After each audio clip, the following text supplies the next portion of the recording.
자, 이번 영상에서는 삼성중공업 종목 분석해 보도록 할 거고요. 영상 본격적으로 시작하기 전에 구독과 좋아요 한 번씩 부탁드리겠습니다. 자, 그러면 이 종목 단 한 주라도 보유하고 있는 주주분들, 신규 매수를 고민하고 계시는 분들, 오늘 영상 끝까지 시청해 주시면 제가 그 답을 반드시 드릴 수 있도록 하겠습니다. 자, 최근 삼성중공업 지금 전저점을 찍고 지속적인 상승 흐름 이어지고 있습니다. 자, 이번만큼은 추세 전환에 성공을 좀 해서 하락 흐름 멈추고 상승으로의 추세 전환이 이루어져야만 우리 삼성중공업 주주분들 너무 오랫동안 기다리셨습니다. 자, 이제 올해 적자 꼬리표도 뗄 거고, 그리고 나면은 분명히 주가에도 긍정적인 영향 미칠 거예요. 자, 삼성중공업의 수주 단위는 1,000억 원이 넘습니다. 1,000억 원이 일반 중소형 기업에서 이런 수주 따냈다고 하면 당연히 당일 상한가도 가겠지만 우리의 삼성중공업한테는 그런 게 너무나 당연한 일이라고요. 그래도 우리 주주분들, 물려있는 주주분들이 분명 많을 거예요. 내가 신규 진입을 5,000원에 해서 이거 지금 주당 700원 수익 보고 있다 하시는 분들보다는 이런 고점에 물려있는 분들이 많은 종목이기 때문에 제가 지속적으로 분석 영상 찍어드리고 있는데, 자, 지난번에 말씀드렸다시피 이날의 이상 거래량이 상승으로의 추세 전환, 그 신호탄이 되어 주었어야 했는데, 자, 일단 그 상승이 시작됐던 저점까지는 내려왔단 말이에요. 그래도 거기를 딛고 거기를 지지받아서 다시 주가가 상승을 해주고 있으니 이거 분명히 긍정적인 신호다. 전고점 돌파만 해준다고 하면 당연히 추세 전환에 성공할 거다. 요 정도 말씀드리고, 자, 뉴스 몇 가지 살펴보도록 하겠습니다. 자, HMM과 삼성중공업이 탄소 포집 시스템 실증 연구를 진행한다고 했어요. 지금 선박 중공업 기업들에서 가장 문제는 뭐냐면 친환경이거든요. 친환경이라고 하면 탄소 배출량을 줄여야 된다. 이게 세계적인 과제입니다. 어떻게 보면 지금 2차 전지 테마가 시장의 주목을 받고 있는 이유도 이게 가장 커요. 크게 놓고 보면은 더 이상 내연 기관은 환경 오염, 매연이 발생되기 때문에 전기차, 신재생 에너지로의 전환이 이루어지는 거고, 그 안에서 우리의 운송 시스템인 선박도 자유롭지 못하다는 거고, 아주 오래전부터 이 탄소 규제는 지속적인 문제가 되어 왔습니다. 자, 그래서 국제기구, 국제회사기로부터의 탄소 감축량을 인정받을 가능성이 높아져서 선박 온실가스를 줄이는데 유용한 수단이 될 거다. 아무래도 지속적으로 탄소 감축량이, 탄소 배출량을 감소시켜야만 그래야 보다 활발한 연구 개발, 매출로 이어질 수 있겠죠. 그래서 최근에 주요 기사 하나 체크해 드렸고,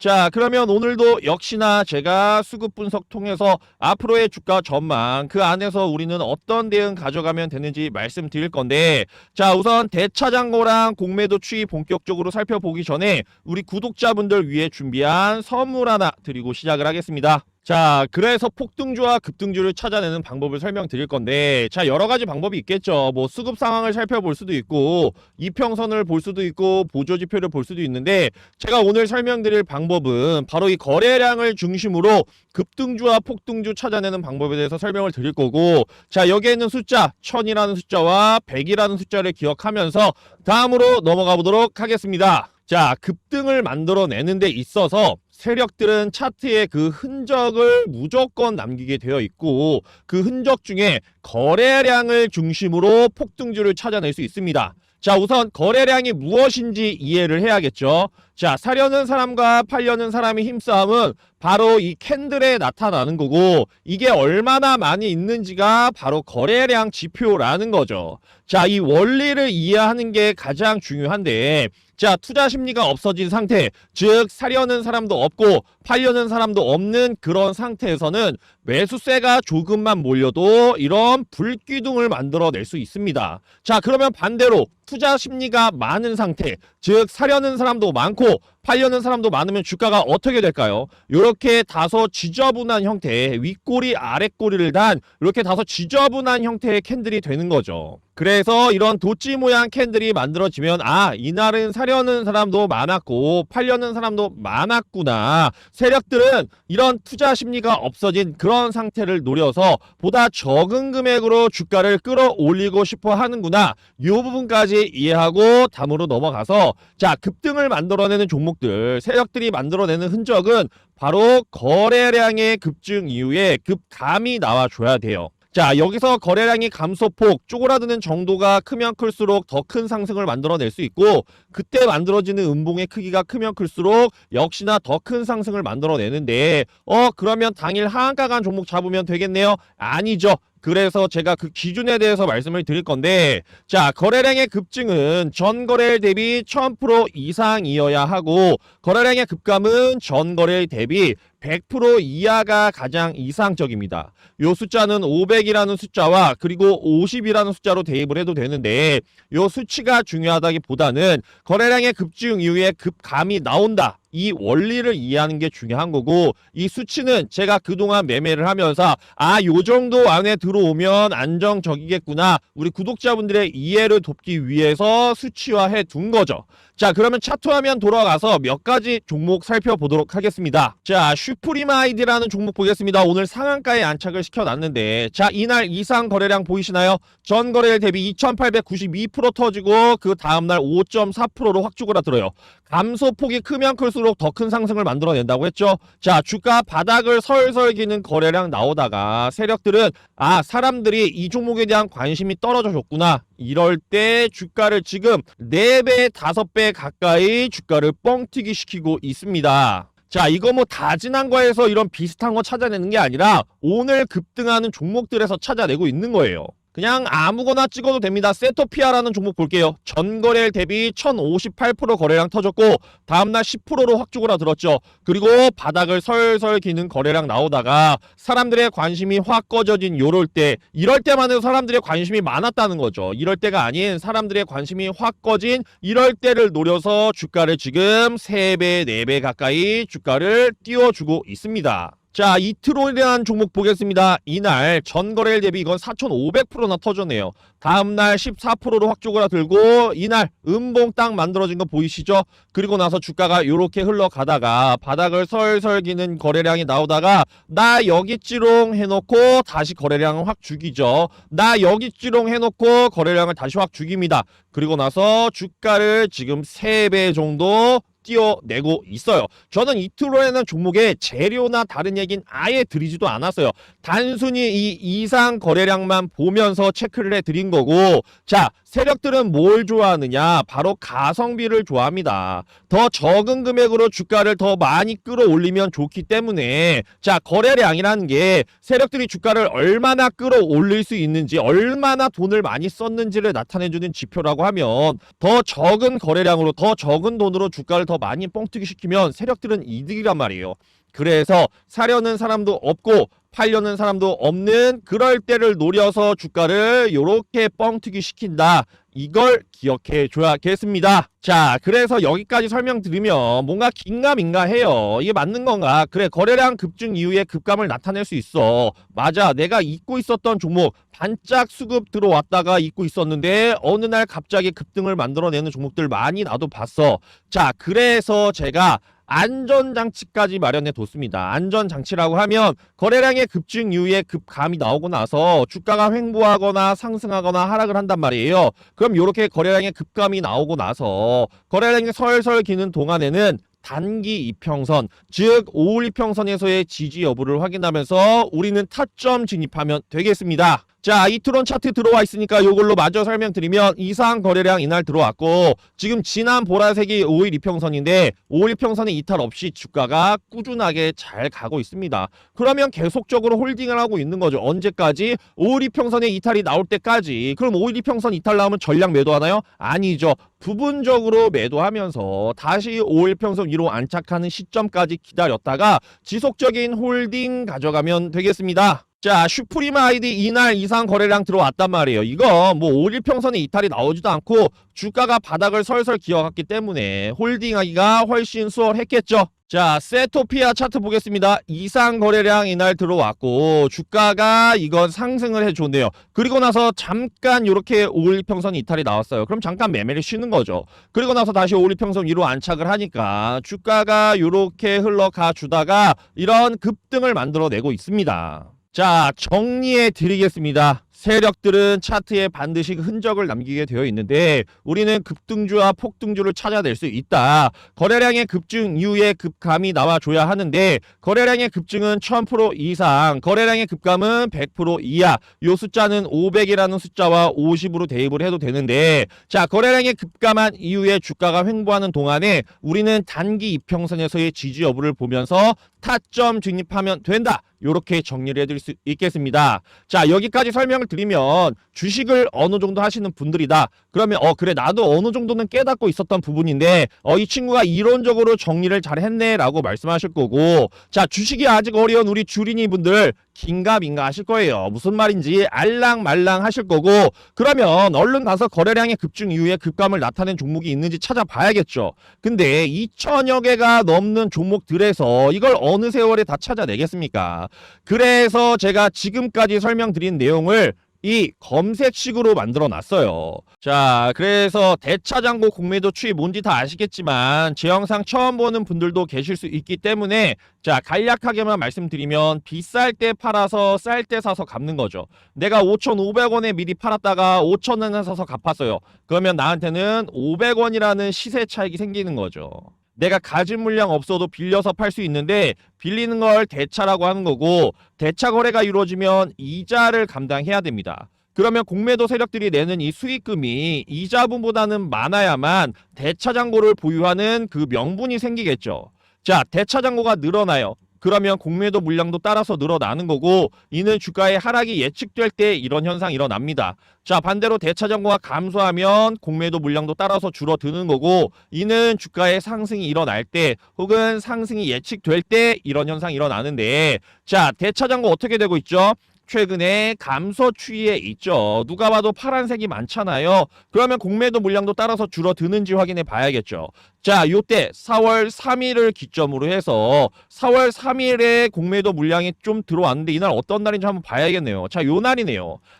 단기 고점이라고 파악한 우리 공매도 세력들이 이날 물량을 좀 받쳐놨어요. 근데 다음날 지금 전에 없던 4%나 상승을 해줬네요. 삼성중공업 4%면 굉장히 많이 상승한 거죠. 4% 상승하면서 아마도 이날 물량 받친 애들이 5,200원 평균 단가인데 5,200원이면 이 정도 평균 단가겠죠. 그래서 며칠 동안 손실을 보다가 아마 5,200원 아래로 끌어내려줬기 때문에 이날 물량은 다 정리하지 않았을까. 그래서 공매도 세력들은 이렇게 주가를 오르게도 할 수 있고 떨어지게도 할 수 있는 그런 강력한 힘을 갖고 있기 때문에 우리가 늘상 체크를 해야 된다라고 말씀을 드린 거고, 자, 최근에는 5% 내외예요. 그렇게 많은 공매도 거래대금 터지고 있지 않기 때문에 당연하죠. 왜냐? 지금 이런 상승 추세에서는 아무리 대단한 프랍 트레이더라고 해도 상승 추세 안에서는 수익을 보기 어렵다. 그래서 잠깐 내려오는 요런 하락 흐름, 이럴 때 잡아서 이럴 때 수익 내고 이럴 때 잡아서 이럴 때 수익 낼 수는 있지만 이 긴 추세를 이기긴 어렵다.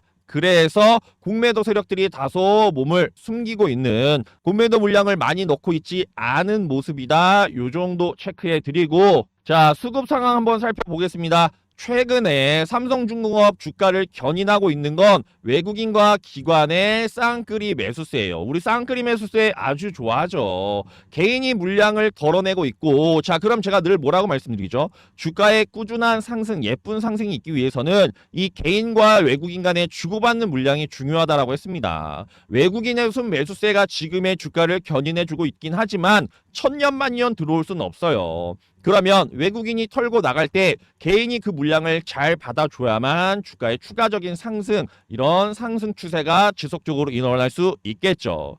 자, 기관계 수급 중에서도 우리의 연기금 형님들이 357만 2천 주나 매수를 해주고 있네요. 그리고 나머지 투자 주체들, 금융투자, 보험, 투신, 기타 금융까지 매수 포지션이고, 우리의 사모펀드는 최근에 수급이 들어오고 있긴 하지만 한 달을 놓고 본다고 하면 매도 포지션을 취하고 있는 모습을 볼 수 있습니다. 자, 그러면 하나씩 살펴볼게요. 우리의 금융투자 뭐라고 말씀드리죠? 지독한 단타쟁이. 얘네들은 회사에 증권사나 자산운용사에 남아도는 잉여금이 있을 거잖아요. 그럼 이런 걸 투자하고 싶었을 텐데 우리 일반적인 개인 투자들과 구분을 해야 돼서 여기 금융투자 수급이 따로 있다라고 말씀을 드렸습니다. 자, 얘네들은 뭐가 가장 중요하느냐? 눈에 보이는 성과, 가시적인 수익률이 가장 중요한 집단이에요. 그렇기 때문에 수급이 이내 들어왔다가 이내 빠져나갑니다. 시장에서는 금융투자 물량 뭐라고 부르죠? 바로 악성 매물이다 라고 부르는 이유가 바로 여기에 있다라고 했습니다. 금융투자 물량 그러면 악성 매물이니까 신경 안 써도 되겠네요. 아니죠. 내가 단기적인 수급 파악할 때는 금융투자 수급을 확인하면 되고, 역시나 뭐 32만 2천 주 들어왔다가 이렇게 털고 나가는 모습, 단기적인 모습을 확인할 수 있습니다. 자, 그리고 투신수급은 뭐라고 말씀드렸죠? 바로 펀드 상품이다. 투신수급은 설명드릴 때 제가 패시브 자금에 대한 이야기를 드리거든요.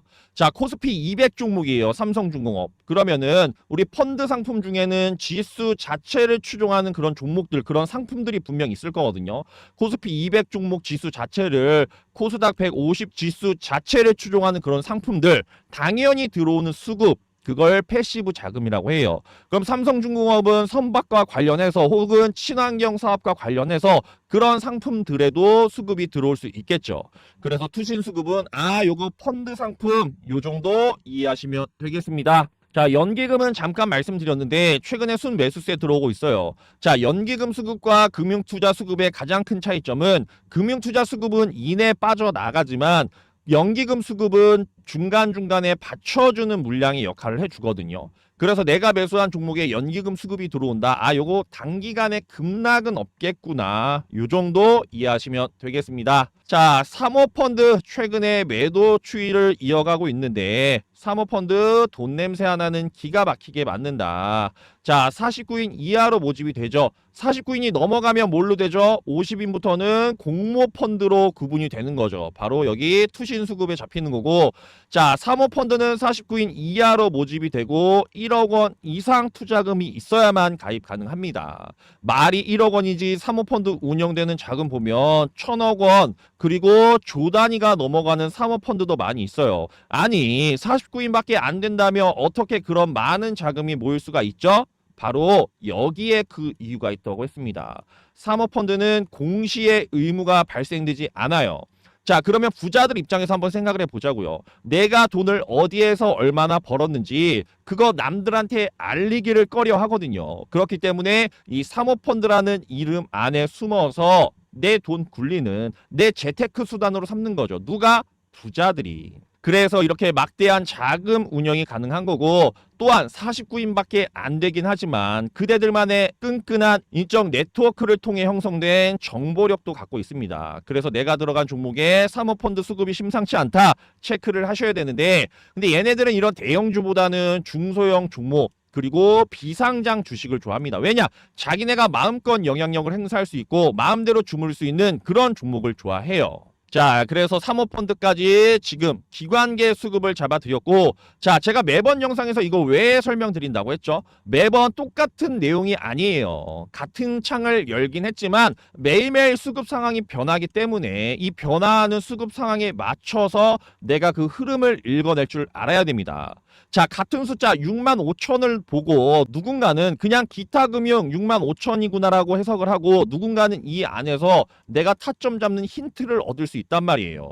그래서 내가 근거 있는 판단을 하기 위한 노력을 해야 되는데 그런 걸 나는 잘 모르겠다. 자, 이번 영상에서는 두산어빌리티 종목 분석해 보도록 할 거고요. 영상 본격적으로 시작하기 전에 구독과 좋아요 한 번씩 부탁드리겠습니다.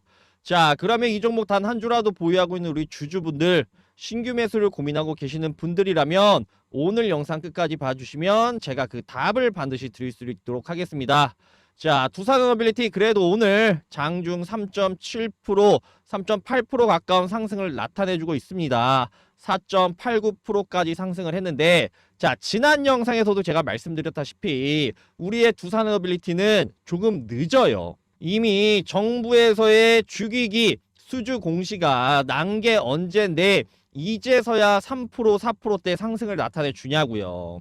자, 지난 영상에서도 제가 말씀드렸다시피 우리의 장관님, 산업통상자원부 장관님이 참석하는 일정에 대해서 제가 말씀을 드렸습니다.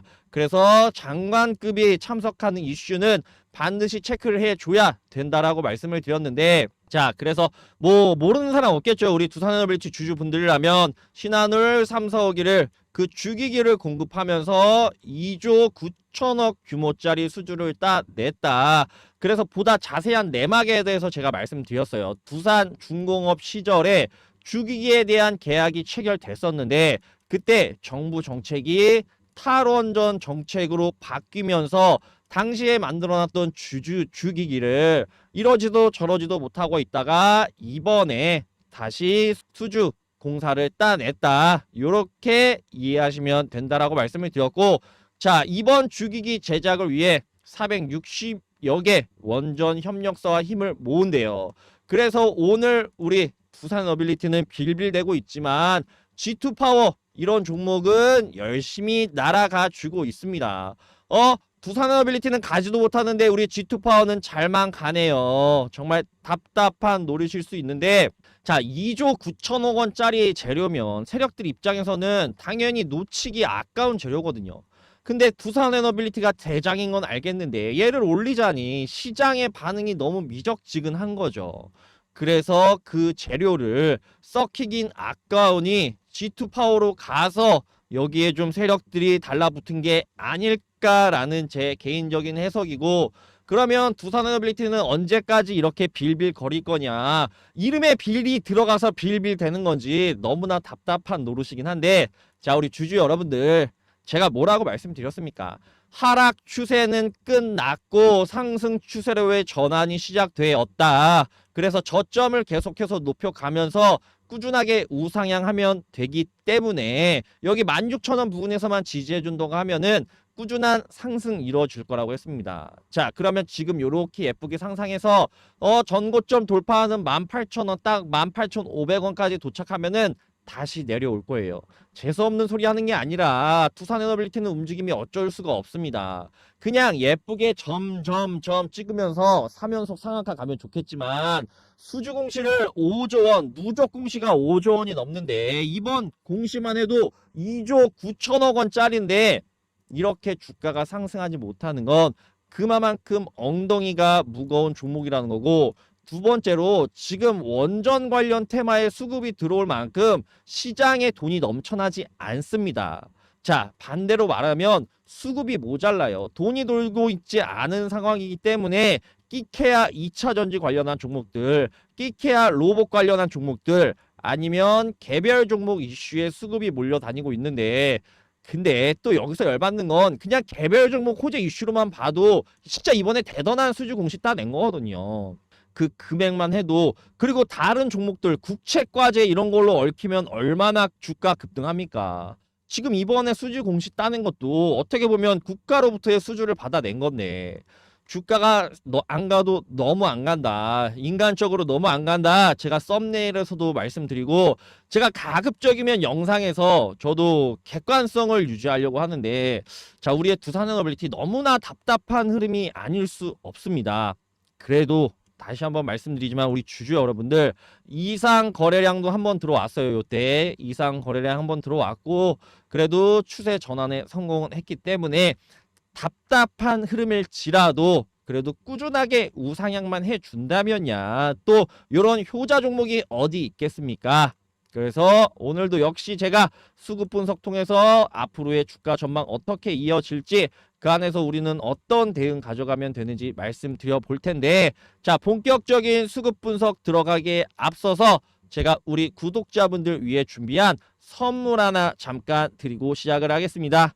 그래서 공매도 추이랑 대차장고부터 살펴볼 겁니다. 공매도 뭔지는 다 아시겠지만 제 영상 처음 보신 분들 계실 수도 있기 때문에 비쌀 때 팔아서 쌀 때 사서 갚는 게 공매도예요. 2만원에 내가 한 주를 미리 팔았다가 15,000원에 이걸 사서 갚았다면 나한테는 5,000원이라는 시세 차익이 생기는 거죠. 가진 물량 없어도 공매도 세력들은 빌려서 팔 수 있는데 빌리는 걸 대차라고 하는 거고, 대차 거래가 이루어지면 이자분을 감당을 해야 됩니다. 그러면 공매도 세력들이 내는 이 수익이 이자분보다는 많아야만 대차 잔고를 보유하는 그 명분이 생기겠죠. 자, 그러면 대차 잔고가 막 늘어나요. 이 말인즉슨 공매도 물량도 따라서 늘어날 것이라는 걸 의미하는 거고, 이는 주가의 이런 하락이 일어날 때 나타나는 현상이라고 했습니다. 반대로 대차 잔고가 막 감소해요. 그러면 공매도 물량도 따라서 줄어들고, 이는 주가의 이런 상승이 일어날 때 나타나는 현상이라고 말씀드렸어요. 자, 그러면 두산에너빌리티의 대차 잔고를 살펴보면 뭐 최근에는 그렇다 할 움직임은 없었거든요. 뭐 굳이 말하자면 감소 추이에 있다라고 보여졌는데, 아주 어제 이상 거래량이 들어왔습니다. 대차 잔고가 무려 234만 9천 주나 들어왔어요. 276만 주를 누군가가 체결을 하고, 그리고 상환은 41만 주만 한 거죠. 그래서 최종적으로는 대차 잔고가 234만 9천 주가 들어왔는데, 급격한 대차 잔고 증가는 그 추이를 보기 전까지는 뭐 반드시 이게 다 공매도 물량으로 쏟아질 거다라고 단언하기는 어렵거든요. 그래서 오늘 대차 잔고 추이라던가 앞으로의 추이를 좀 봐야 알겠지만, 그래도 오늘 이런 상승이 나왔다는 건 두 가지 정도로 해석을 할 수가 있습니다. 자, 공매도 세력들이 그래, 두산에너빌리티 지금은 추세 전환에 성공을 했지만 너는 분명히 다시 하락을 할 거다. 어느 부근? 전고점 부근이 18,000 부근까지. 그래서 지금부터 대차 잔고를 늘린 다음에 열심히 우리는 공매도 물량 받쳐놔야겠다. 왜냐? 추가적인 하락이 일어날 거니까. 자, 다른 측면의 해석은 주가의 상승이 예측될 때도 이 대차 잔고가 늘어나기도 하거든요. 왜냐? 내가 그 물량을 빌려서 보유하고 있다가, 내가 가진 물량이 없으면 빌려서 보유하고 있다가 올랐을 때 이걸 다시 팔면 그만큼 또 수익이잖아요. 공매도랑 반대되는 개념으로서의 대차 잔고를 보유할 수도 있기 때문에 그런 측면에서의 보유량이다. 이렇게 두 가지 정도로 해석이 가능한데, 자, 그러면 공매도 추이도 같이 보면 아무래도 해석이 더 편하겠죠. 그러면 공매도 세력들이 지금 요때까지만 해도 5자리 5% 이하의 매매 비중을 보여줬어요. 근데 23일, 24일, 27일 최근 6거래일 동안에 매매 비중이 5% 이상 들어왔고, 그리고 공매도의 절대적인 거래대금 역시 기존에는 79억, 88억, 95억 요랬어요. 근데 그 전의 추이를 보면은 역시나 27억, 14억, 뭐 많아야 50억 이랬거든요. 근데 최근에는 50억을 넘는 기본적인 공매도 거래대금이 터진 걸로 봐서는 단기의 하락을 얘네가 예측하고 있지 않나 라는 생각이거든요. 이건 제 개인적인 생각이 아니라 공매도 추이랑 대차 잔고만 보면 그래요. 얘네가 이 물량을 괜히 이자까지 내면서 늘리는 게 아니거든요.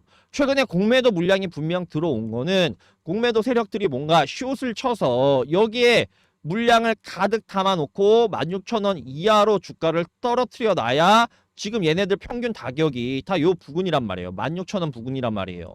그럼 그 아래로 떨고 나야만 추가적인 수익을 챙길 수 있는 건데, 자, 그래서 어제 들어왔던 대차 잔고 물량은 추가적인 수급 상황 파악하면서 제가 매번 영상에서 다시 짚어드리기로 하고요.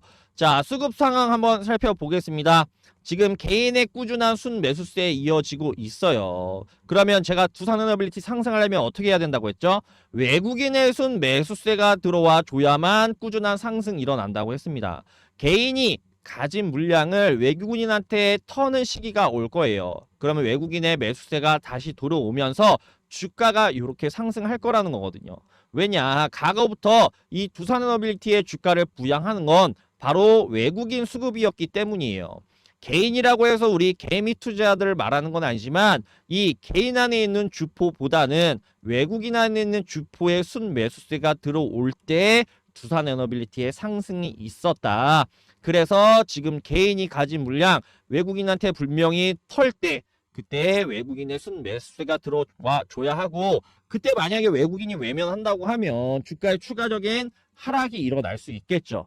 그래서 세력과 세력 간에 주고받는 물량, 그 티키타카가 중요하다라고 매번 영상에서 말씀을 드리고 있는 거고, 자, 그리고 금융투자, 보험, 투신, 기타 금융, 은행 등의 기관계 수급을 한번 살펴보면 기관은 그래도 최근 한 달 동안의 매수 포지션을 놓지 않고 있습니다. 그 물량이 많지는 않지만 그래도 최근에 연금의 순매수세가 계속해서 이어지고 있다고 했죠. 외국인은 들어왔다가 최근에 방향성을 튼 모습이지만 우리의 연기금은 꾸준하게 매수세가 들어와 주고 있어요.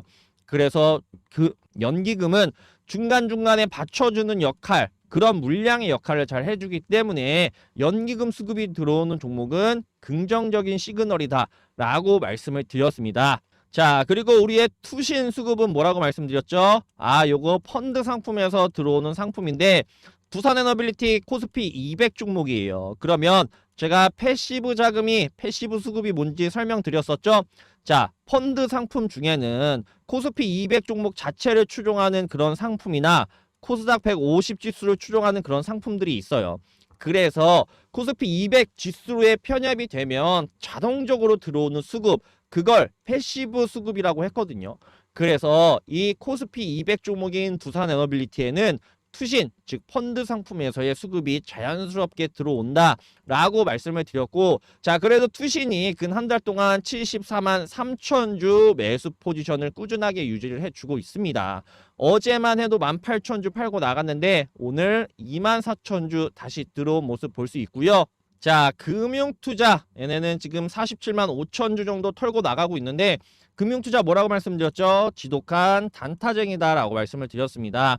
증권사나 자산운용사에서 회사에 남아도는 잉여금이 있을 거잖아요. 그러면 이런 자금을 투자해서 수익을 내야 되는데, 그럼 회사에 속한 트레이더들한테 너네 이거 자금 좀 운용해봐라 했는데 제가 10년 뒤에 수익 내드릴게요, 5년만 기다립시오 하면은 얘네 모가지 다 날아가겠죠. 그래서 뭐가 중요하느냐? 눈에 보이는 가시적인 성과, 수익률이 중요하기 때문에 금융투자 물량은 이내 들어왔다가 이내 빠져나간다라고 했습니다. 그래서 시장에서는 악성 매물이다 라고 불리우는 이유가 바로 이 단기적인 성향 때문이라고 했어요. 그러면 금융투자 악성 물량이니까 신경 안 써도 되겠네요. 아니죠. 내가 수급을 파악함에 있어서 단기적인 짧은 시각으로 볼 때는 금융투자 물량을 체크해보면 되겠죠. 그래서 오늘 방금 전에도 말씀드렸다시피 개인의 아무래도 매도세가 좀 있지 않을까, 그리고 그 물량을 우리의 외국인과 기관이 받아주면서 오늘의 상승 흐름을 이끌어 나가지 않을까라는 생각이고, 그래도 3시 20분, 3시 30분 장 마감까지는 지켜봐야 하겠지만 아무래도 개인의 여기는 파란불이 들어올 거고 나머지 투자 주체들의 빨간불이 다 들어오지 않을까라는 생각입니다. 자, 그래서 단순히 그냥 이 종목 내일 오릅니까 떨어집니까 이런 질문과 그런 질문에 대한 답은 주식 매매하는데 아무런 도움이 되지 않는다라고 말씀을 드렸어요. 그러면 왜 오르는지 왜 떨어지는지 그걸 이해하는 게 중요한데, 그래서 제가 이 수급 분석을 해드리는 거고, 자, 해석하는 방법에 대해서 우선 말씀드리면 그 방법을 토대로 내가 스스로 근거 있는 판단을 하기 위한 노력을 해보셔야겠죠. 그래야만 이런 것들이 다 합쳐져야만 내 실력이 늘어나는 거거든요. 자, 이번 영상에서는 대한전선 종목 분석해 보도록 할 거고요. 영상 본격적으로 시작하기 전에 구독과 좋아요 한 번씩 부탁드리겠습니다. 자, 그러면 이 종목 단 한 주라도 보유하고 있는 우리 주주분들, 신규 매수를 고민하고 계시는 분들, 오늘 영상 끝까지 봐주신다면 제가 그 답을 반드시 드릴 수 있도록 하겠습니다. 자, 대한전선 오늘 그래도 약 1%대 상승을 보여줬습니다. 장중 한때는 3.21%까지 상승을 했었는데, 자, 그래도 여기 뭐라고 말씀드렸죠? 여기 머리 부근을 깨지 않는 선에서 분명히 지지가 이루어질 거다라고 말씀을 드렸고, 1,400원 부근에서는 그래도 예쁘게 상승을 해주고 있어요.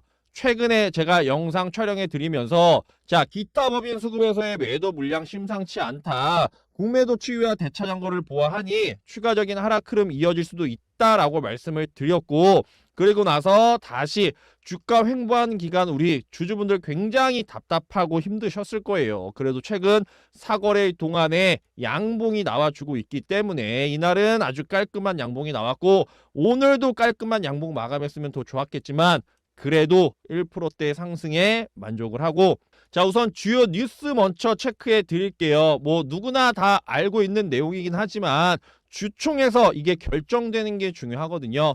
그래서 액면 병합에 대한 게 가결되었다. 그래서 주가 안정화와 그리고 기업 가치 제고에 힘을 쓰겠다. 뭐 그런 내용 드린 거고, 자, 이거보다 더 중요한 내용이 하나 있습니다. 자, 대한전선은 지금 기존 회장의 사장의 임기가 만기되면서 송종민 대표이사 선임을 완료했어요. 그러면 이 사람이 누구냐? 바로 호반그룹에서 대한전선에 인수를 할 때 그걸 이끌었던 사람이거든요. 아무래도 그 당시에 대한전선 인수 통합 과정을 주도했었고, 그리고 2018년부터는 호반건설의 대표이사 사장에 선임돼서 회사를 이끌어 왔어요. 아무래도 박수 칠 때 떠난다고 지금 대한전선의 실적이라던가 다 나쁘지가 않거든요. 주가만 바닥을 기고 있지 대한전선 수주라던가 기업 실적, 매출 아주 잘 발생되고 있어요. 그래서 기존에 있던 사장이 다음 사람한테 박수 칠 때 떠난다고 회사 잘 운영되고 있을 때 넘겨준다. 요 정도 생각하시면 되겠고, 당연히 새로운 사람이 들어오면은 기업 가치 제고를 위해서 혁신도 많이 이루어질 거고 꾸준하게 수주 공시도 계속해서 이루어질 거예요. 그러면 당연히 주가에도 긍정적인 요소일 수밖에 없으니까, 그래서 매번 있는 주주총회는 늘상 요렇게 체크를 해 주셔야겠습니다. 자, 그래서 오늘도 역시나 우리 주주분들 위해서 제가 수급 상황 분석 통해서 앞으로의 주가 전망 어떻게 흘러갈지, 그 안에서 우리는 어떤 대응 가져가면 되는지 말씀드릴 테니까 영상 끝까지 시청하셔서 많은 것들 얻어가는 귀한 시간 되시길 바라겠고요. 자, 우선 공매도 추이랑 대차장고부터 살펴볼 거예요. 제 영상 처음 보시는 분들도 계실 수 있기 때문에 간략하게만 설명드리면, 비쌀 때 팔아서 쌀 때 사서 갚는 거라고 말씀드렸죠. 그럼 1,500원에 내가 한 주를 팔았다가 1,400원에 사서 갚았어요. 그럼 나한테는 100원이라는 시세 차익이 생기겠죠. 가진 물량 없어도 빌려서 팔 수 있는데 빌리는 걸 대차라고 하는 거고, 대차 거래가 이루어지면 이자분을 감당을 해야 됩니다. 그럼 공매도 세력들이 내는 수익이 이 이자분보다는 많아야만 대차장고를 보유하는 그 명분이 생기겠죠. 자, 그러면 대차장고가 이렇게 증가해요. 그럼 공매도 물량도 따라서 늘어난다는 거고, 이는 주가의 하락이 나타날 때 일어나는 현상입니다. 자, 반대로 대차장고가 감소해요. 그럼 공매도 물량도 따라서 감소하고, 이는 주가의 상승이 일어날 때 일어나는 현상이라고 말씀드렸습니다. 자, 그러면 최근에 대차장고가 아주 다행스럽게도 꾸준하게 감소 추이에 있거든요. 자, 3월 초만 해도 7천만 주 가까이 있던 게 계속해서 줄어들어서 양 이틀간에 지금 29일, 23일에 굉장히 많은 물량이 줄었단 말이에요. 6,500만 주, 6,300만 주까지 줄었어요. 그러면 대차장고가 감소하고 공매도 물량도 따라서 감소하면은 주가에 이런 상승이 일어난다라고 말씀드렸잖아요. 그럼 대차장고는 감소하고 있는데 공매도 물량도 따라서 줄어드는지를 한번 살펴봐야겠죠. 최근에 대한전선은 공매도 거래대금이 그렇게 많이 들어오고 있지는 않거든요. 자, 제가 지난번에 9일과 10일 요때 짚어드렸을 거예요. 9일과 10일 요때 이틀간에 공매도 거래대금이 비교적 많이 들어오긴 했지만, 그 이후로는 지금 5% 내외이기 때문에 공매도 거래대금 그렇게 많이 들어오고 있지 않아요. 그래서 지금 주가의 이런 상승 흐름에 나오는 것과 지금 대차장고 공매도 추이가 우리가 공부한 교과서적인 내용과 아주 일치한다는 거죠. 대차 거래 잔고 감소하고, 그리고 공매도 거래 비중도 줄어들고 있고, 주가에 이런 상승 나오고 있으니까요. 자, 그러면 언제 또 대차 잔고가 늘어날지 모르니까 우리는 늘상 이걸 체크해 보고 있어야겠죠. 그래서 제가 매번 영상에서 같은 내용을 말씀드리는 게 아니라 매일매일 변화하는 이 수치들을 체크를 해야 되기 때문에 영상에서 짚어드리는 거예요. 그래서 우리 주주분들은 이걸 보조지표의 하나로 삼고 늘상 살펴보셔야 된다고 말씀드렸고, 코스피 200 종목이잖아요. 대한전선이. 코스피 200 종목, 코스닥 150 종목은 둘 다 공매도 거래 가능 종목이기 때문에 늘상 이 대차장고와 공매도 추이를 살펴봐야 한다라고 말씀을 드렸습니다. 자, 그러면 이어서 수급 상황도 살펴볼게요. 최근에 우리의 개인들이 물량을 덜어내주고 있고, 그나마 다행인 게 외국인 그리고 기관도 그나마 힘을 보태주고 있습니다. 그러면 지금 최근 개인의 매도세가 이어지고 있고 외국인의 순매수세가 이어지고 있는데, 도대체가 주가는 왜 이렇게 바닥을 설설 기고 있느냐 답답하실 텐데, 제가 그 이유를 뭐라고 짚어드렸죠? 바로 기타 법인 창고에서의 매도 물량이 계속해서 나오고 있기 때문이라고 말씀을 드렸습니다. 이게 왜 문제가 되는 거지? 자, 기타 법인 창구 보면 뭘 알 수 있다고 했죠? 자사주 매수와 자사주 매도 물량을 추정해 볼 수 있다고 했어요. 주가가 이렇게 상승을 하는데 기타 법인 창구에서의 매도 물량이 막 출회가 된다. 이건 자사주 매도를 통한 얘네 주식을 현금화하고 있구나. 돈 좀 챙기고 있구나 라고 생각하면 되는 거고, 반대로 주가가 하락을 하는데 기타 법인 창구 통해서 매수 물량이 막 늘어나요. 그러면 자사주 매수를 통해서 기업 가치 재고 주가 하락 방어해주고 있구나 라고 말씀을 드렸습니다. 지금 셀트리온이 기타 법인 창구 통해서 자사주 매수 이루어지고 있으니까 비교 공부해 보시라고 말씀드렸는데, 자, 근데 대한전선은 최근에 하락하는 동안에도 기타 법인 창구에서의 매도 물량이 계속해서 출회가 됐어요. 자, 이때부터 1월부터 해서 지속적으로 물량을 덜어내고 있는, 지금 3월 초에도 뭉태기 매도세에 들어오고 있고 최근에 역시 물량을 덜어내고 있는 이유가 뭐라고 말씀드렸죠? 바로 액면 병합을 준비하고 있는 모습이라고 말씀드렸어요. 자, 액면 병합이 이루어지면 10대 1로 이루어진다라고 좀 전에도 뉴스 기사에서 확인을 했는데, 자, 100주를 가진 사람한테는 그냥 10주만 주면 돼요. 근데 107주를 가진 사람한테는 10주를 주고 나머지 7주를 처리를 해줘야 되는데, 이걸 자사주, 즉 대한전선의 이름으로 이걸 매수를 해줘야 된단 말이에요. 그래서 그 권리락이 이루어지기 전까지, 그 액면 병합이 이루어지기 전까지 물량을 덜어내야 된다고 했습니다. 왜냐? 지금 고간에 이렇게 물량이 많이 있기 때문에 이걸 이만큼을 비워내야만 요 짜투리 물량을 받아낼 수가 있잖아요. 그래서 제가 지난번 하락 흐름에 뭐라고 말씀드렸죠? 대한전선은 이 주식을 저렴할 때, 가능한 더 쌀 때 액면 병합이 이루어지면 더 이득이라고 했어요. 왜냐? 가장 저렴할 때 그 주식을 살 수 있는 거니까. 액면 병합 이후에 그 주가가 오를지 떨어질지는 그때 가봐야 아는 거지만, 제가 봤을 때 액면 병합 이후에 대한전선 주가 분명히 상승할 거거든요. 그러면 대한전선의 입장에서는, 우리 주주들의 입장에서와 대한전선 입장에서 그 입장이 다를 수밖에 없다는 거죠. 주주 입장에서 생각하면 가장 저렴할 때 내 주식을 뺏기는 거고, 이해되시나요? 대한전선 입장에서는 주가가 가장 저렴할 때 그걸 매수하는 그 기회가 생기는 거예요. 뭘 통해서? 액면 병합을 통해서. 요 액면 병합만 놓고 본다고 하면 주주한테는 어떻게 보면 손해일 수도 있어요. 왜냐? 이렇게 고가를 달릴 때 2,300원일 때, 예를 들어서 2,400원일 때 액면 병합 이루어진다고 하면 그 짜투리 물량을 지금의 2배 값어치는 쳐서 내가 받을 수 있는데, 물론 9주라고 하면 그렇게 많은 영향을 미치지 못하겠지만, 그런 게 모아서 짜투리 물량이 모아서 대한전선한테는 분명히 큰 돈이 될 거라는 거죠. 왜냐? 가장 저렴할 때 매수가 이루어지니까. 주주들은 가장 저렴할 때 그 물량을 뺏기는 거고요. 가장 저렴할 때 내가 추가 매수를 들어가야 되는데 오히려 그 물량을 뺏긴다고요. 이해가 되셨죠? 자, 그래서 최근에 이거 이 정도 빼는 건 아니겠다 싶었는지 다시 그나마 소폭 상승을 시켜주고 있는데, 그래도 아직까지는 우리 물려있는 주주분들, 손실 중인 주주분들이 많은 시기이기 때문에 액면 병합 이후의 주가 흐름까지는 기다려 봐야겠다라는 거고, 그래서 이 창구별 이런 각각의 수급이 어떤 의미를 갖는지 우리들은 다 이해를 하고 있어야 됩니다. 그래서 제가 매번 영상에서 같은 것만 말씀드리는 게 아니에요. 매일매일 숫자가 변하는데 어떻게 이게 같은 말씀입니까? 자, 금융투자 물량 최근에 좀 들어오고 있으니까 요것도 설명드릴게요. 뭐라고 말씀드렸죠? 지독한 단타쟁이다라고 말씀드렸어요. 증권사나 자산운용사에서 남아도는 잉여금이 있을 건데, 그럼 그걸 다시 얘네도 투자해서 수익을 내고 싶을 거잖아요. 그게 일반적인 투자자들과 구분을 해야 되기 때문에 금융투자 수급이 따로 있는 거다라고 말씀을 드렸고, 그러면 회사에 속한 트레이더들한테 너네 회사 자금 좀 운영해봐라, 요거 수익 좀 내와 해봤는데 제가 10년 뒤에 수익 내드릴게요. 5년만 기다리십시오. 이런 말이 통할까요? 바로 모가지가 날아가겠죠.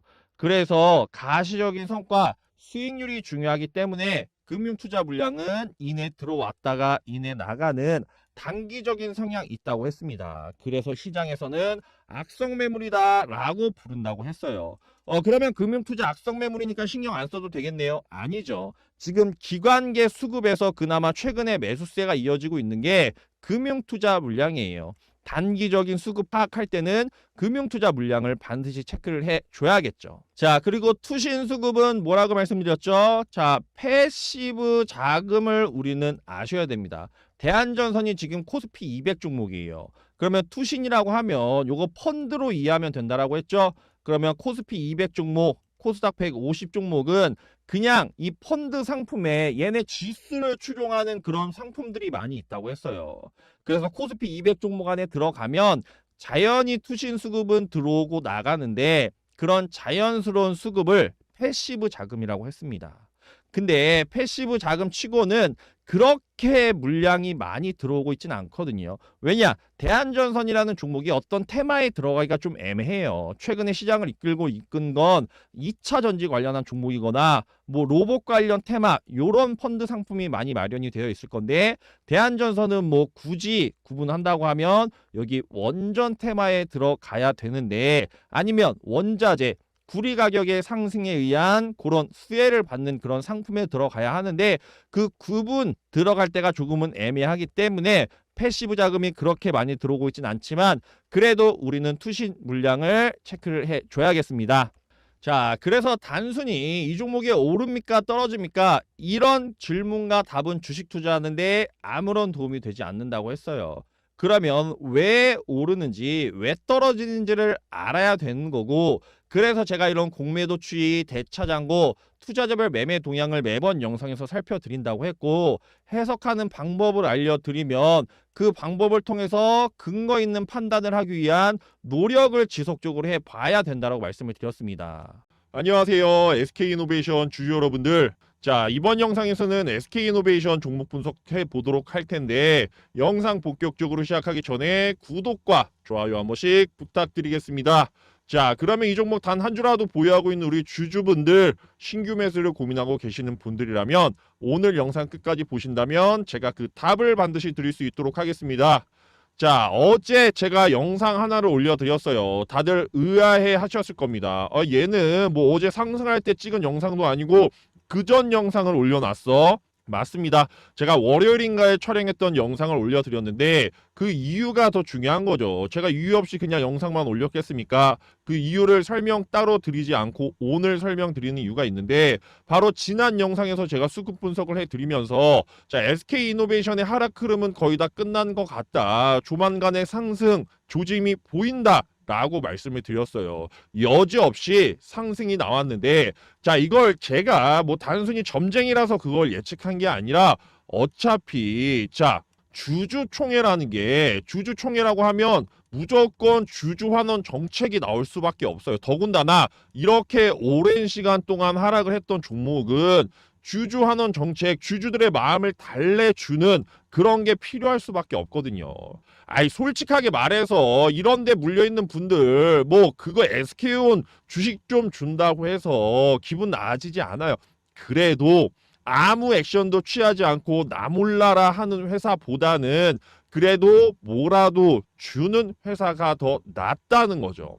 그렇기 때문에 그게 눈 가리고 아웅이건 앞으로 지속적인 실질적인 혜택을 주건 지켜봐야 알 일이긴 하지만 아직까지 정해진 건 없어요. 앞으로 우리가 이렇게 할게 라고 한 거지 막상 그때 가서 다른 얘기해도 우리 입장에서는 할 말이 없는 거죠. 실질적인 공시 내용이 뜬 건 아니지만 그래도 자, SK온이 기업 공개 시점에 IPO 시점에 SK이노베이션이랑 SK온의 주식 교환을 추진을 검토 중이다 라고 하는 거고 그리고 2024년과 2025년도에 배당 가이드라인 기준을 2,000원 수준으로 잡겠다. 아직 2023년도라고요. 당장 SK온이 기업 공개 상장된 게 아니고 아직 2024년도 5년도가 온 게 아니지만 그래도 우리들은 당신네들 주주의 권익 보호를 위해서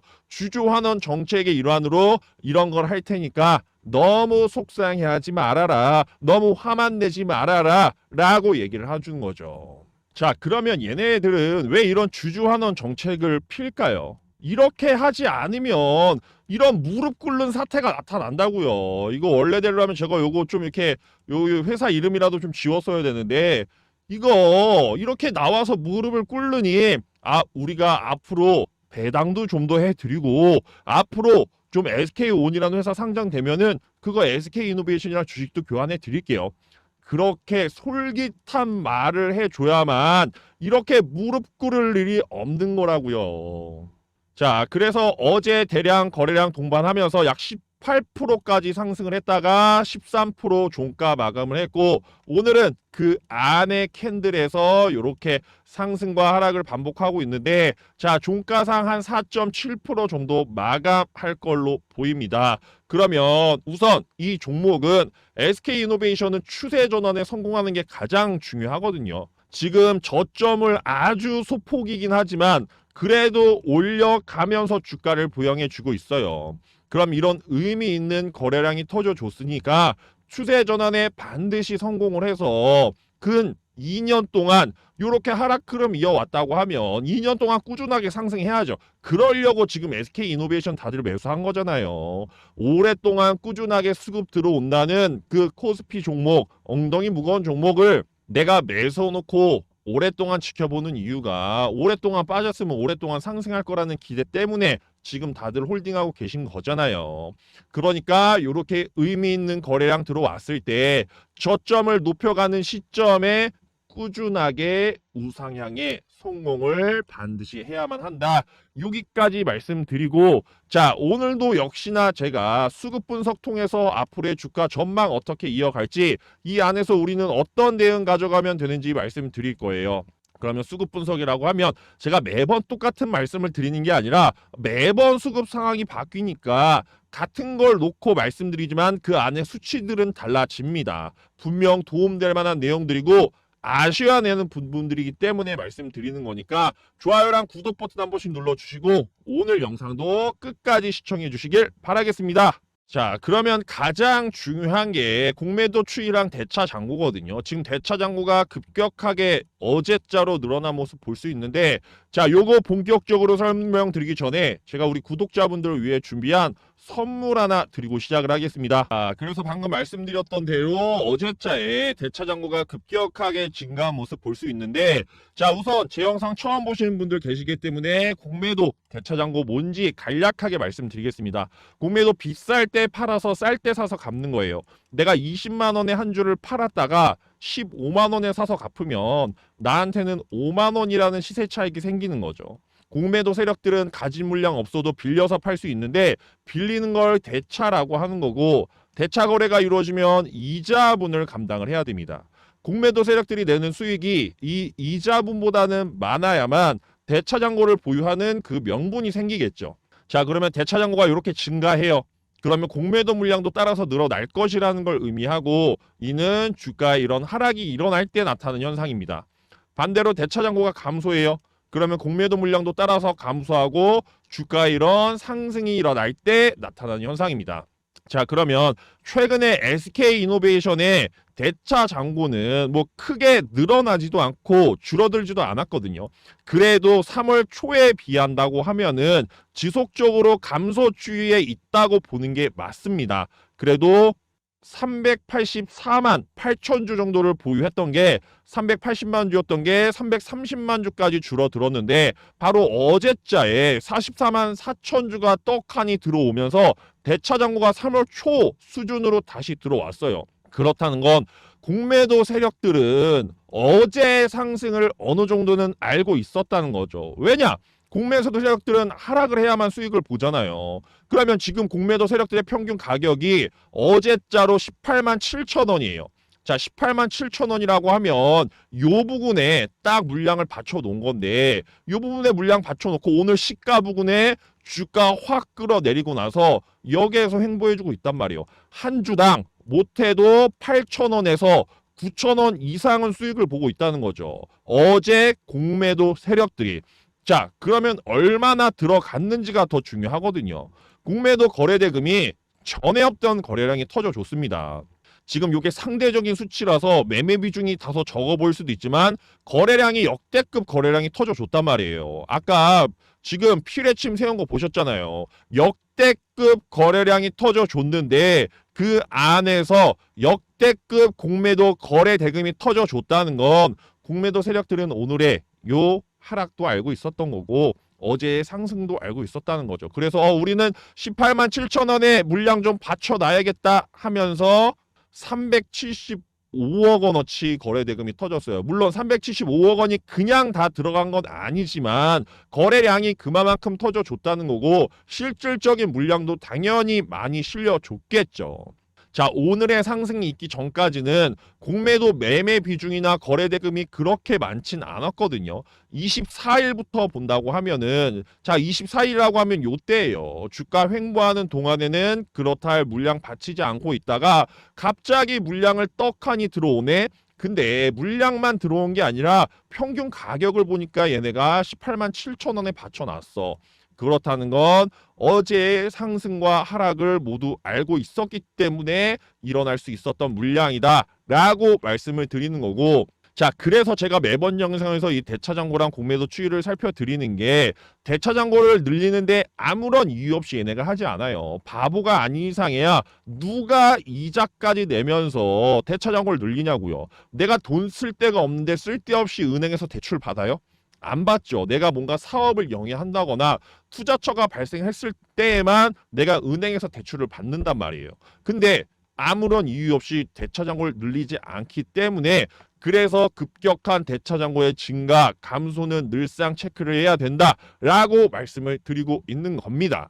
자, 그러면 오늘의 거래량은 정확하게 나오진 않았지만 아무래도 어제 들어갔던 공매도 거래 대금 요거보단 당연히 덜 들어갔겠죠. 거래 대금도 오늘 전체적인 지금 거래량도 많이 터지질 않았기 때문에 오늘의 절반 수준인 한 100억에서 150억 정도는 거래 대금이 터지지 않았을까라고 예측을 해보는 거고, 그러면 앞으로 추이가 대차장고가 계속 늘어나요. 그러면 오늘의 반짝 상승을 이용해서 공매도 세력들은 지속적으로 수익을 보기 위해서 대차장고 늘리고 공매도 물량도 계속해서 받쳐놓겠죠. 왜냐?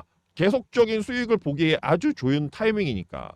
하지만 제가 아까 뭐라고 말씀드렸습니까? SK이노베이션은 지금 추세 전환에 성공하는 게 가장 급박한 상황이기 때문에 주가 여기까지 하락하더라도 16만 원 부근, 16만 5천 원 부근 이탈하지 않는다고 하면 여기에서 추세 전환에만 성공한다고 하면 이렇게 지속적으로 등락 구간 거치면서 꾸준하게 우상향해 갈 거예요. 자, 과거의 흐름도 보면 이 안에서 얼마나 많은 등락 티키타카가 있었습니까? 이런 등락 구간을 거치면서 지속적으로 전저점을 이탈시키면서 배신의 아이콘, 이제 저점이겠지, 이제 저점이겠지 했는데 최근에 요때 1월 달에 또 전저점을 이탈하면서 전저점 부근까지 가면서 우리 주주분들의 억장을 무너뜨렸는데, 그렇다고 하면 이제는 좀 지지받아서 상승을 해줄 만한 타이밍이니까 공매도 세력들아 좀 적당히 수익 좀 보고 빠져줘라, 이렇게 얘기를 해야겠죠.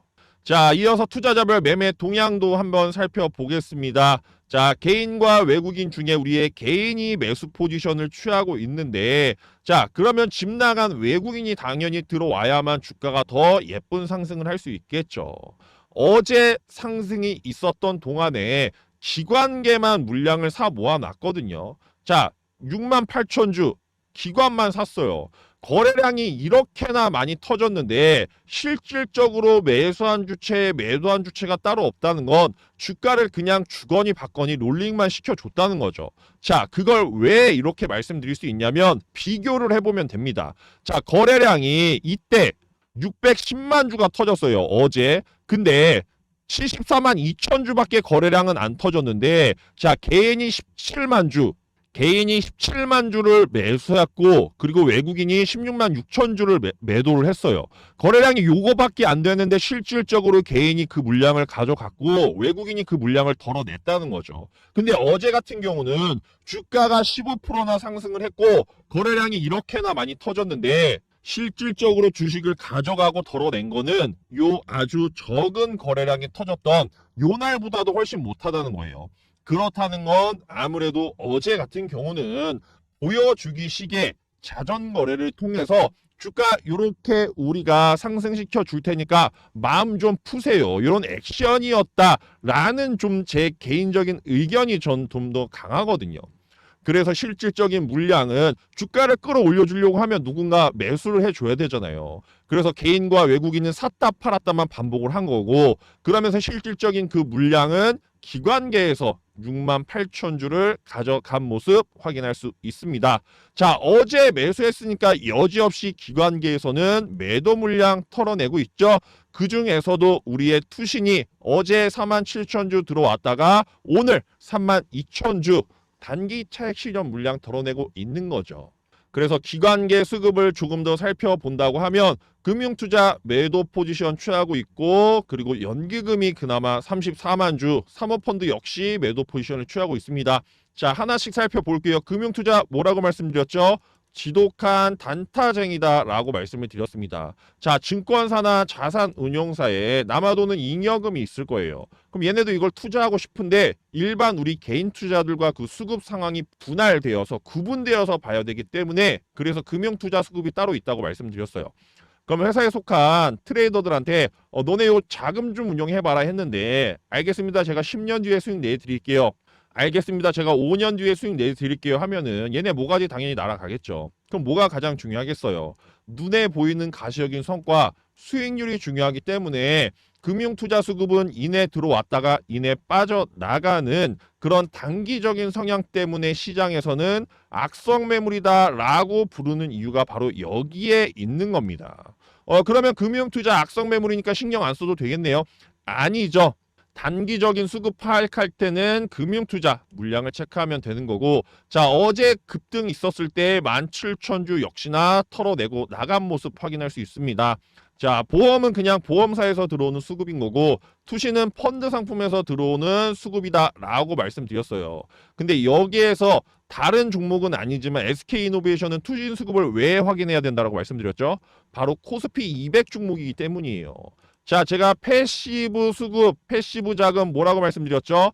지수를 추종하는 코스피 200, 코스닥 150 종목 자체를 추종하는 펀드 상품들이 시장에는 많이 있기 때문에, 그래서 코스피 200 종목, 코스닥 150 종목에는 자연스럽게 그 당연히 들어오는 수급이 있다. 그걸 패시브 수급이라고 했고, 그러면 코스피 200 종목을 내가 보유하고 있다고 하면 투신 수급이 많이 들어오고 나가고 있구나. 요걸 체크하시면 되겠습니다. 자, 연기금 수급은 무조건 순매수세 들어오면 그 종목에는 긍정적일 수밖에 없어요. 왜냐? 막대한 자금력을 갖고 있기 때문에.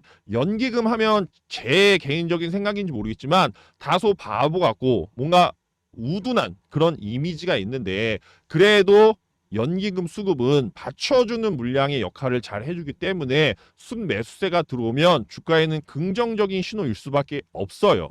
자, 우리의 사모펀드 뭐라고 말씀드렸죠? 돈 냄새 하나 기가 막히게 만든다. 얘네는 자금력이 있고 그리고 정보력을 갖고 있다라고 말씀드렸는데, 자, 49인 이하로 모집이 가능이 되고 1억 원 이상 투자금이 있어야만 가입이 가능합니다. 말이 1억 원이지 100억 원 넘는 사모펀드, 조 단위가 넘어가는 사모펀드도 많이 있어요. 아예 49인밖에 안 된다면 어떻게 많은 자금이 모여? 바로 공시의 의무가 없다는 아주 큰 메리트가 있다라고 말씀을 드렸습니다. 자, 부자들 입장에서 한번 생각을 해볼까요? 부자들은 내가 어디에서 얼마나 벌었는지 그거 남들한테 알리기를 꺼려해요. 그래서 이 사모펀드라는 이름 안에 숨어서 내 돈을 돌리는 수단으로 삼는 거죠. 그래서 사모펀드의 또 다른 이름, 찐 부자들의 재테크라고 불리는 이유가 바로 이 공시의 의무가 없기 때문이라고 했습니다. 그래서 얘네들은 막강한 자금력과, 그리고 49인이라고는 하지만 절대 무시하면 안 되는 게 그대들만의 네트워크를 통해 형성된 막강한 정보력을 갖고 있습니다. 우리 론스타 사태 다들 알고 계시죠? 대한민국의 은행을 헐값에 사다가 팔았는데 해당 은행의 내부 정보뿐만 아니라 금융업계 전반, 사회 전반적인 네트워크까지 형성되어 있었기 때문에 가능한 일이었었던 거죠. 그래서 사모펀드 물량은 자금력과 그리고 정보력을 갖고 있으니까 SK이노베이션 같은 경우는 아무래도 대형 종목이기 때문에 그렇게 많은 수급이 들어오질 않아요. 왜냐? 얘네들은 중소형 종목 그리고 비상장 주식을 좋아합니다. 왜냐? 자기네가 마음대로 주무를 수 있고 마음껏 영향력을 행사할 수 있는 그런 종목을 더 좋아해요. 자, 그리고 기타 법인 수급을 보면 뭘 알 수 있다고 했죠? 자사주 매수와 자사주 매도를 추정해 볼 수 있다라고 말씀을 드렸습니다. 자, 주주 환원 정책 중에 하나로 뭘 많이 펴죠? 자사주 매수를 많이 해요. 지금의 셀트리온이 이 기타 법인 창구 통해서 자사주 매수를 계속해서 하고 있는데 주가가 이렇게 하락을 하면 자사주 매수를 통해서 우리가 우리 거 매수해서 하락을 좀 방어해야겠다. 그래야만 우리 주주들의 불만을 좀 꺼트릴 수 있겠다 하면서 자사주 매수를 많이 하기도 합니다. 주가의 하락이 일어날 때 기타 법인 창구 통해서 매수 물량이 막 늘어난다는 건 얘네 자사주 매수하고 있구나. 공시 내용 체크하시면 되고 주가가 이렇게 상승을 하는데 기타 법인 창구 통해서 매도 물량이 막 늘어나요. 그럼 뭐겠어요? 얘네 자사주 매도 통해서 주식을 현금화하고 있구나. 얘네 돈 좀 챙기고 있구나. 이렇게 생각하시면 된다라고 말씀드렸습니다. 그러면 지금 이 기타 법인 물량이 그렇게 많이 들어오고 나가고 있지는 않거든요. 근데 이제 뭐 추가적으로 주주 환원 정책 중에 하나로 우리가 자사주 매입을 하겠습니다라고 하면은 그때 이제 기타 법인 창구 통해서 확인하시면 되고, 자, 그리고 자사주 매수와 매도는 여기 금융투자 물량을 봐도 확인을 할 수가 있습니다. 증권사나 자산운용사랑 신탁 계약을 맺고 이루어지면 여기에 나타나기도 하는데 부수적인 경우까지는 생각 안 하셔도 되고 그냥 기타 법인 창구 요거 자사주 매수와 매도 요 정도만 이해하셔도 충분하겠습니다. 자, 그래서 제가 대차 잔고 공매도 추이 그리고 수급 상황까지 살펴드렸는데 단순히 이 종목 오릅니까 떨어집니까? 이런 질문과 그에 대한 답은 주식 매매하는데 아무런 도움이 되지 않아요. 그러면 왜 오르는지 왜 떨어지는지 이런 질문부터 시작을 해야 되거든요. 그래서 이걸 이해해야 되기 때문에 그래서 제가 이 수급 분석을 해드리는 거고, 해석하는 방법에 대해서 우선 말씀드리면 이 방법을 토대로 근거 있는 판단을 하기 위한 노력을 내가 계속해서 해봐야겠죠. 그래야만 내 주식 투자 실력이 늘어나는 건데, 자, 이번 영상에서는 현대로템 종목 분석해 보도록 할 거고요. 영상 본격적으로 시작하기 전에 구독과 좋아요 한 번씩 부탁드리겠습니다. 자, 그러면 이 종목 단 한 주라도 보유하고 있는 주주분들, 신규 매수를 고민하고 계시는 분들, 오늘 영상 끝까지 봐주시면 제가 그 답을 반드시 드릴 수 있도록 하겠습니다. 자, 현대로템 오늘 미사일을 쏜 것도 아닌데 이렇게 강력한 상승 흐름이 나오고 있습니다. 우리 주주분들 다 알고 계시겠지만 기분 좋은 뉴스는 체크하고 넘어가야겠죠. 자, 현대로템 올해 1분기 전차 수출로 인해서 실적이 무려 8,800%나 급증을 한다. 자, 그래서 간략하게 살펴보면은, 자, 흑표 전차 대한민국 K 방산 제품 중에 우리의 K2 흑표 전차가 있는데, 자, 작년까지만 해도 수출 통관에 잡히는 게 27억이었어요. 근데 올해 1분기 기준으로 2,361억, 바로 요것 때문에 오늘의 상승 흐름이 이어졌죠. 그래서 K2 전차 5대를 폴란드에 인도를 했다. 그래서 마진 높은 전차 수출로 수익성 개선을 이끌 거고, 자, 1분기 실적이 매출 8,220억, 영업이익이 400억이나 나올 거다. 다만, 자, 이 부분을 제가 왜 넘겼냐? 다만 우리의 철도 부분 관련해서는 실적이 43.6% 감소를 했어요. 근데 이게 상관이 없는 게 이번에 전차 수출로 이 부진까지 다 메우고 멘징하고 그 이상 수익이 났기 때문에 현대로템은 지속적인 상승 이어질 거다. 요런 내용이에요. 그래서 구체적인 내용까지는 제가 하나하나 다 읽어드리지 않을 거고 여기에 있는 내용이 다입니다. 그래서 우리는 왜라는 질문을 자꾸 던져야 돼요. 현대로템이 밑도 끝도 없이 왜 올랐을까? 북한에서 미사일이 날라온 것도 아닌데, 그렇다고 해서 방산 관련 테마에 수급이 들어오고 있는 것도 아닌데, 우리의 현대로템은 1분기 실적이 바로 8,800%나 상승한 걸로 예상되기 때문에 그래서 이런 상승이 이어지고 있다. 이렇게 정리를 해줄 수 있겠고요. 자, 지금 말씀드리는 동안에도 전고점을 돌파하는 상승, 아주 무서운 상승 흐름이 나오고 있습니다. 자, 그래서 분봉상 차트까지 확인을 해보면 뭐야, 눌리는 구간 없이 계속해서 상승만 해주고 있습니다. 오늘 상한가도 기대해볼 만한 그 정도 수급량과 거래량이 들어오고 있으니까 자, 거래량 대비해서 과연 이렇게 급등하는 종목들은 어떻게 찾아낼 수 있는지 그 부분부터 제가 먼저 말씀드리고 수급 분석 계속해서 해드릴 수 있도록 하겠습니다. 자, 그러면 우리 현대로템은 그래도 코스피 200 종목이기 때문에 공매도 추이랑 대차장고를 살펴봐야 됩니다. 물론 공매도 거래대금 상위 종목은 아니지만 그래도 가능하기 때문에 요걸 살펴봐야 되는데, 자, 공매도랑 대차장고 뭔지 다 아시겠지만 제 영상 처음 보는 분들 있기 때문에 간략하게 말씀드리면 비쌀 때 팔아서 쌀 때 사서 갚는 거예요. 내가 만약에 32,000원에 한 주를 팔았다가 29,000원에 사서 갚으면 나한테는 3만원이라는 시세 차익이 생기는 거죠. 내가 가진 물량 없어도 빌려서 팔 수 있는데 빌리는 걸 대차라고 하는 거고, 대차 거래가 이루어지면 이자를 감당해야 됩니다. 그러면 공매도 세력들이 내는 이 수익이 이자분보다는 많아야만 이 대차 잔고를 보유하는 그 명분이 생기겠죠. 자, 그러면 대차 잔고가 늘어나요. 그러면 공매도 물량도 따라서 늘어나는 거고, 이는 주가의 하락이 예측될 때, 하락이 일어날 때 나타난 현상입니다. 자, 반대로 대차 잔고가 감소해요. 그러면 공매도 물량도 따라서 줄어드는 거고, 이는 주가의 상승이 일어날 때, 상승이 예측될 때 이런 현상이 일어납니다. 자, 그러면 대차 잔고 한번 보자고요.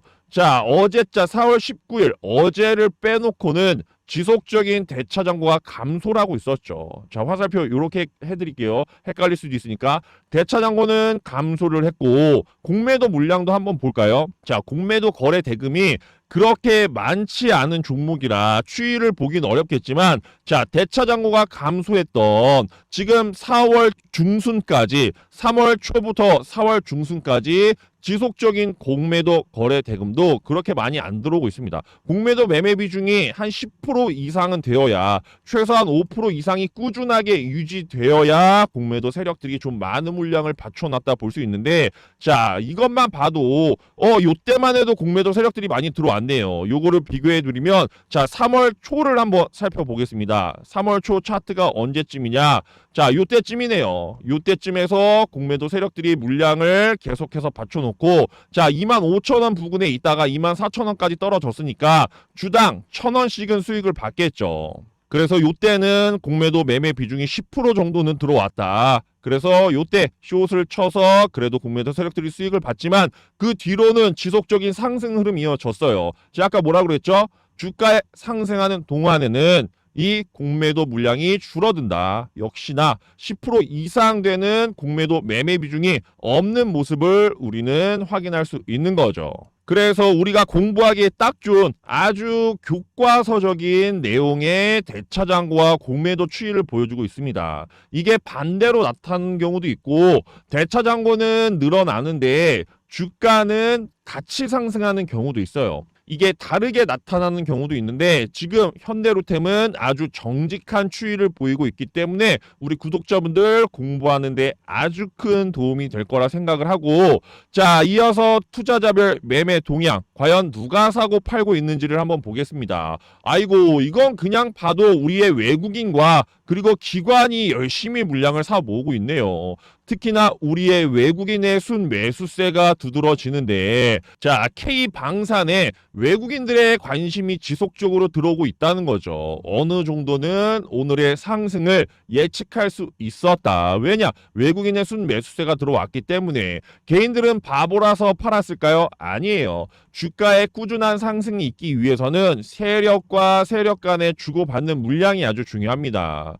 그래서 지금 외국인이 가진 물량을 다시 개인한테 떠넘겨주면서 주가의 추가적인 상승이 일어날 수 있다는 거죠. 오늘 수급이 다 완성되진 않았지만 오늘의 이 주가의 상승 견인 역시 외국인의 매수세이지 않을까. 추가적으로 개인들도 오늘의 추가적인 호재 이슈 통해서 매수 물량이 들어오긴 했겠죠. 하지만 결과론적으로 실질적으로 누가 주식을 샀는지 누가 주식을 팔았는지를 확인해야 되고, 자, 매도한 주체, 오늘 이런 급등 흐름이 나왔을 때 매도한 주체가 실질적인 수익을 본 거예요. 왜냐? 당연한 거죠. 이때 언제 샀어도 오늘 전고점을 돌파하는 상승 흐름이 나왔기 때문에 언제 샀어도 수익이기 때문에, 그래서 오늘은 차익 실현 물량도 많이 쏟아졌을 겁니다. 하지만 그런 차익 실현 물량에도 불구하고 워낙에 큰 호재 이슈이기 때문에 전고점을 돌파하는 상승, 지금도 여전히 매수세가 계속해서 들어오고 있어요.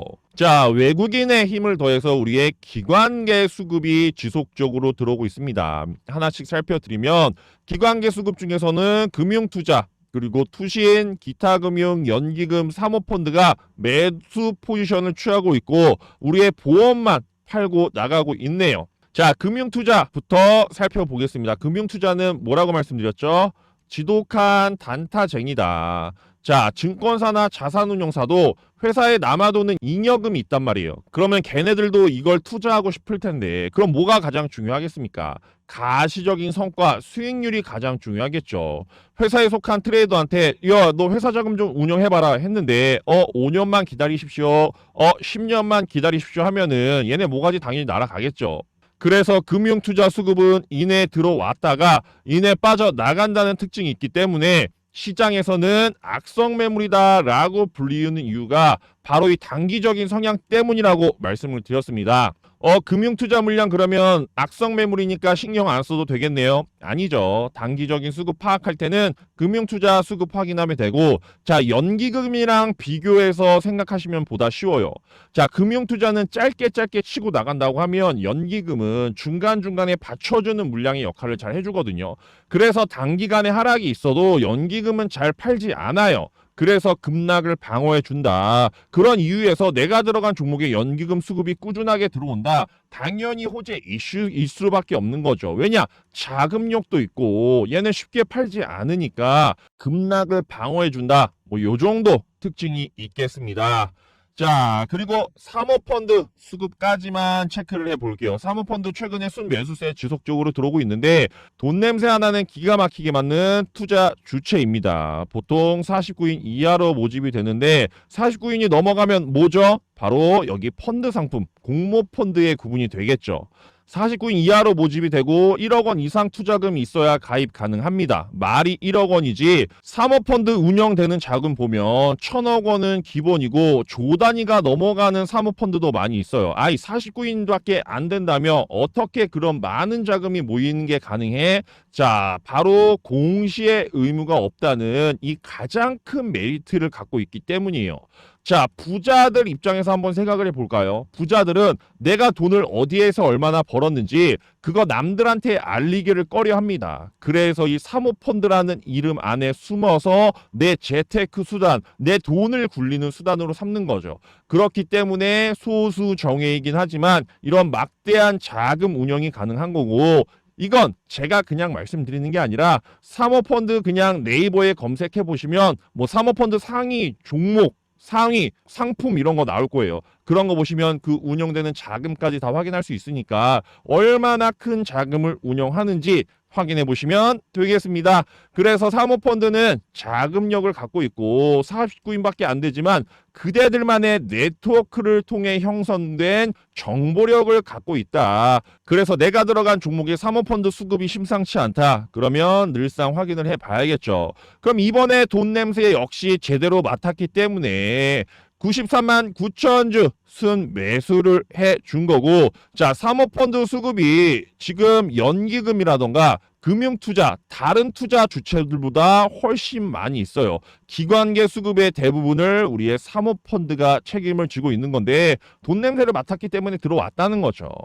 자, 그래서 제가 매번 영상에서 대차장군이 공매도 추이니 이 투자자별 매매 동향 어떤 특징을 갖는지 왜 설명드린다고 했죠? 저는 왜라는 질문을 굉장히 좋아해요. 왜라는 질문을 자꾸 던지셔야만 주식시장에서 성공을 할 수가 있는 건데, 자, 근거 있는 판단을 하기 위한 노력을 지속적으로 해보셔야 됩니다. 그래야만 내 실력이 늘어나요. 즉 공부를 열심히 하시라는 건데,